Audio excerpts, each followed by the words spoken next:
Welcome back, everyone, to the English Prep Podcast. Today, we're going to be talking about something that I'm sure is on a lot of your mind if you're listening to this podcast, and that's how to actually prove your English level with an official exam. Yeah. You know, for a lot of people, this is a big step. It is a big step. It can feel like a really big hurdle when you're thinking about your goals, whether it's for further study, work, or even just personal development. Absolutely. And I think one of the biggest challenges is that there are so many different tests out there. Right. It's easy to get a little bit lost. Yeah, exactly. And that's why we wanted to do this deep dive today. Yeah. We really want to cut through all the noise and look at some of those main options like the IELTS and the TOEFL. Right. We're going to unpack what they are, why they matter so much on your English learning journey, and some of the key things to think about when you are deciding which one is right for you. We might even touch on a couple of other exams that you might come across along the way. That's right. So think of this as your guide to navigating the world of English proficiency tests. And hopefully after this, you'll feel a lot more informed and confident about those next steps. For sure. So let's jump right in. Yeah. I think it's a good place to start to just think about what exactly are these English proficiency tests. Yeah, well, at their core, they're really just standardized ways of measuring your ability to use and understand English across all 4 core skills. Right. Writing, listening, and speaking. Yeah. They provide this benchmark. Right. A recognized benchmark, I should say, of your capability in English. Yeah, and I think that's an important point. Why do they actually carry so much weight? Yeah. Why is it so often that they're actually a requirement for certain things? Well, I think it's because they act as a gateway to a lot of opportunities. So, for instance, if you're dreaming of going to university in an English-speaking country, a good score on the right exam is very often a must-have for admission. Right. It gives the university that assurance that you'll be able to handle the academic work. Follow lectures, participate in discussions. Yeah, it's like a confirmation that you're ready for that environment. Exactly. And what about for work? For work. You know, a lot of people are taking these exams to advance their career. Absolutely. Why is it so important there? Well, in today's globalized world, Yeah. English is just such an important language. It is. For business, Yeah. a lot of companies use English as their main language. Right. And having that recognized certificate can really make your application stand out. It shows employers that you can communicate effectively with colleagues, with clients all around the world. Really opens up opportunities. It does. And it's not always just about education or work. No, not at all. You know, for some people, they might be taking these exams because they want to move to an English-speaking country. Exactly. And in many cases, it's a requirement for visas or immigration. It is. It helps the authorities to be sure that new residents can really integrate, participate fully in society.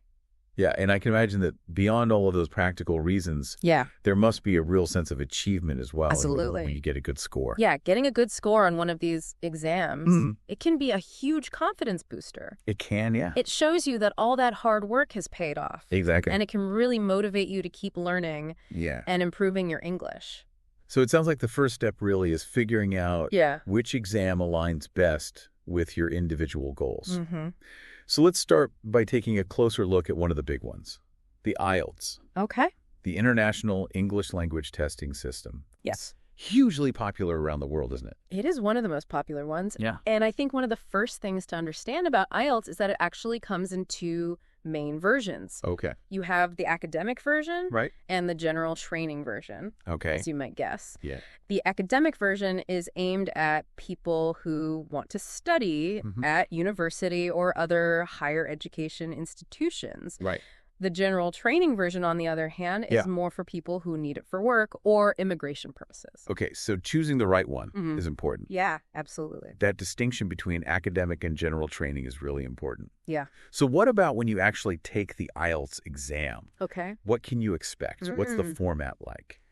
So both the academic and general training tests have the same listening and speaking sections. Okay. So the listening section's around 30 minutes. It's divided into 4 parts. Oh.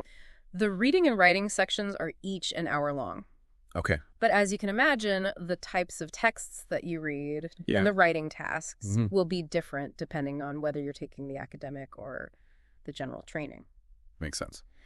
And finally, you have the speaking section. Yeah. Which is a face-to-face interview with an examiner. Right. And that's between 11 and 14 minutes. So that face-to-face speaking test Yeah. is a pretty distinctive feature of the IELTS. It is. I can imagine for someone who's preparing for it, that could feel quite different from other exams. It definitely is. Right. But I think for some learners, that direct interaction can actually be a real advantage. Okay. You know, if you feel you express yourself better in a live conversation, then the IELTS speaking test might be a good option for you. Right. You can respond to cues from the examiner, and it just feels a bit more natural. So tell me about the scoring for IELTS. What kind of results do you actually get?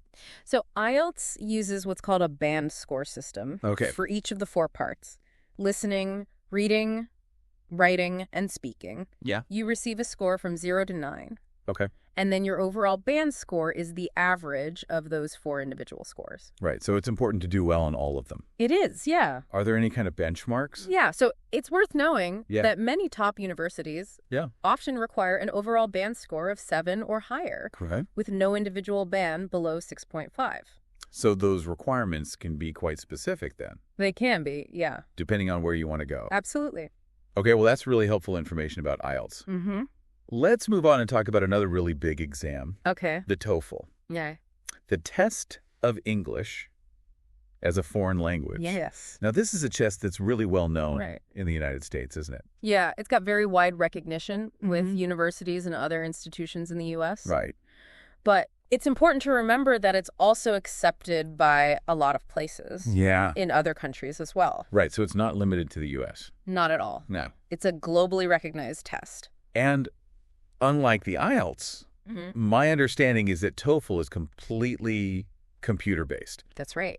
Right, so everything is done on a computer. The internet-based TOEFL, or TOEFL IBT, is entirely administered on a computer. And it has a strong emphasis on academic English. Yes, it does. Which makes it popular for students who are hoping to go to university. Yeah, absolutely. So if you're thinking about taking the TOEFL, what's the format like? Right, so the TOEFL IBT has 4 sections. Okay. Reading, listening, speaking, and writing. Okay. The reading section usually involves answering questions based on 3 or 4 academic passages. So this is really getting you ready for that university environment where you'll be reading a lot of academic texts. And what about the listening section? The listening section includes lectures and conversations that you might hear in a university setting. So again, the academic focus is really strong there. Absolutely. And then we have speaking. Right. So the speaking section involves recording your responses to various questions that are presented on the computer screen. And finally, writing. Yes. The writing section has 2 tasks. Okay. One of these is what's called an integrated task. An integrated task. Can you tell me a little bit more about that? Yeah, sure. What does that involve? So in the integrated writing task, you'll usually read a short academic passage. Right. And then you listen to a lecture. Okay. This lecture might support or challenge the information that you just read. Interesting. And your task is to write a response that summarizes the key points from both the reading and the listening. Right. And you have to show that you understand the relationship between them. So you're not just showing that you understand the passage. No. You're showing you understand how it relates to the lecture. Exactly. So it's really testing those higher level skills. Yeah. And that's crucial for academic success. And what about the other writing task? The other writing task is an independent essay where you express your opinion on a given topic. Okay, so a little bit more like a traditional essay. Exactly. Just to confirm, then there's no face-to-face speaking in the TOEFL. No. It's all recorded responses. Yes. And I guess for some people that could be a plus. It could be. You know, some people might feel less pressure talking to a computer definitely, than they would talking to an examiner. It can feel a bit more controlled. Yeah, and perhaps more predictable as well. Exactly. So tell me about the scoring for TOEFL. So TOEFL uses a total score out of 120 points. Okay. And each of the 4 sections contributes up to 30 points to that overall score. And are there any benchmarks that we should be aware of? Yeah, so for many graduate programs, a TOEFL score of 80 or above is usually considered to be competitive. Okay. That's really helpful to know.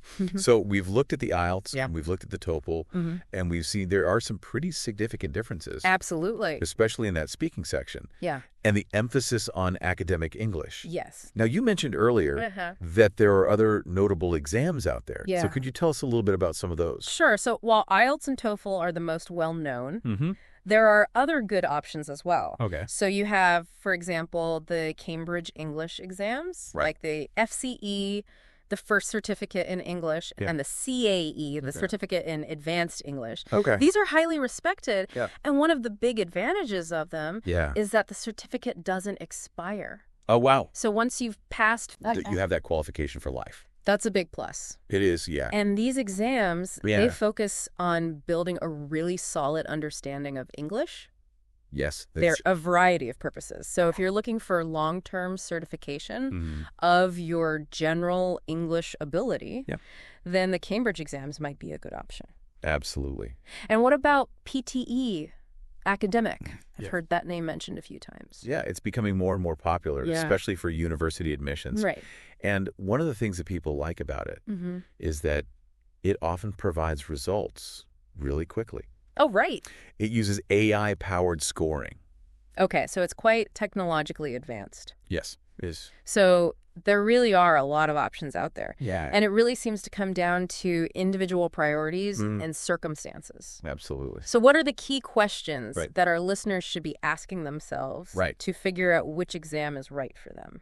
I think the first thing you need to ask yourself is, what is your main goal? Okay. Are you primarily trying to get into university? Right. If that's the case, then IELTS, academic, and TOEFL are both widely accepted. Yeah. But of course, you should always check the specific requirements of the institutions you're interested in. Yeah, don't make any assumptions. Right. Check with the university itself. Exactly. And if the goal is maybe immigration or work, what should people think about? Well, IELTS general training might be required in certain cases. Right. And if you want that longer-term certification for your general English, then those Cambridge exams might be a good choice. Okay. So really thinking about what is the reason that I'm taking this exam. Exactly. You also mentioned the test format. Yeah. You know, that difference between face-to-face speaking and computer-based speaking? Right. That seems like a pretty big difference for a lot of people. Yeah. It is a big difference. Yeah. And I think you need to really consider which format is going to allow you to perform at your best. Right. Some people thrive in a live conversation setting. Yeah. Other people prefer that more controlled environment of recording their responses. Yeah, and that's going to have an impact not just on your performance, but also on your overall experience of taking the exam. Absolutely. What about preparation time? Preparation time. Does that play a role in which exam someone might choose? It can do, yeah. So, for instance, if you need to improve your academic English skills quickly for university, the TOEFL, with its focus on academic content and those integrated tasks, might actually be a really good option for you. Okay. But it's really important to say that all of these exams require dedicated preparation. We do. Regardless of your timeline. There are no shortcuts, and we can't forget about those practical considerations. Of course not, no. Things like cost and availability. Yeah, absolutely. So what do people need to think about there? Well, you need to think about which test centers are near you. Right. What are the fees for each exam? And what test dates work for your schedule? These things all play a role in making that final decision. Absolutely. So let's say someone has chosen their exam. Okay. The next step is to think about how to prepare effectively. Right. What are some of your top strategies? Well, I think the most important thing is to create a study plan. Right. Start by honestly assessing your current skills in all 4 areas. Yeah. Where you need to improve the most. Yeah, where are those weaknesses? Exactly. Okay. And then develop a realistic and consistent study schedule. It's all about consistency, isn't it? It is, yeah. Like building a muscle. Exactly. Regular focus sessions are going to be much more effective than cramming at the last minute. And you mentioned using authentic test materials. Yes. How important is that? That's hugely important. Okay. You need to familiarize yourself with the format of the exam. Right. Work through practice tests, sample questions, get used to the timing, the types of questions you're going to see, and the structure of the test. Yeah, because walking in on exam day and seeing something you've never seen before, that's going to increase that anxiety. Absolutely. And it's not going to help you perform at your best. No. And, of course, vocabulary is crucial for all parts of these exams. Absolutely. What are your recommendations? Well, I would say make an effort to learn new words regularly and, importantly, try to see them in different contexts. Right. So read English news articles, academic papers, books. So really immersing yourself in that language. Yeah. And for the listening sections, what are your thoughts there? For listening, I think it's all about practice. Yeah. Listen to as much English as you can. Podcasts are great. Yeah. News broadcasts, lectures. Watch videos and lectures. Yeah. Try watching some with subtitles and some without. Yeah. It's a good way to challenge yourself. And for those people who are taking IELTS and they've got that face-to-face speaking test, what are your tips for preparing for that? Well, the best thing you can do is just practice speaking. Right. As much as you possibly can. Okay. Find a language exchange partner. Join a conversation group. Even just talk to yourself out loud. Okay. Recording yourself speaking can be incredibly helpful because you can listen back and identify areas where you need to improve. Yeah, and I think the key there is not to be afraid of making mistakes. Yeah, absolutely. Because that's how we learn. It is. Yeah. It's through those mistakes that we get better. For sure. And when it comes to the writing sections of these exams, what should people be focusing on? Okay, well, practice writing different types of texts. Okay. Essays, reports, summaries.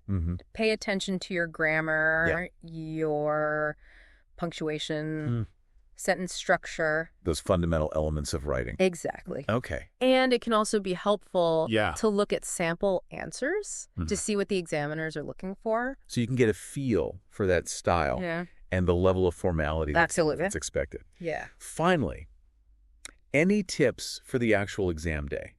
Okay, well, first of all, make sure you're prepared logistically. Right. So check you have all the documents you need. Yeah. Know where the test center is. Plan to arrive early. Yeah. Those are all really important. They are, yeah. To avoid any unnecessary stress. Absolutely. And try to get a good night's sleep before the test. Yeah. Eat a healthy breakfast. Yeah. These things can really affect your performance. They can.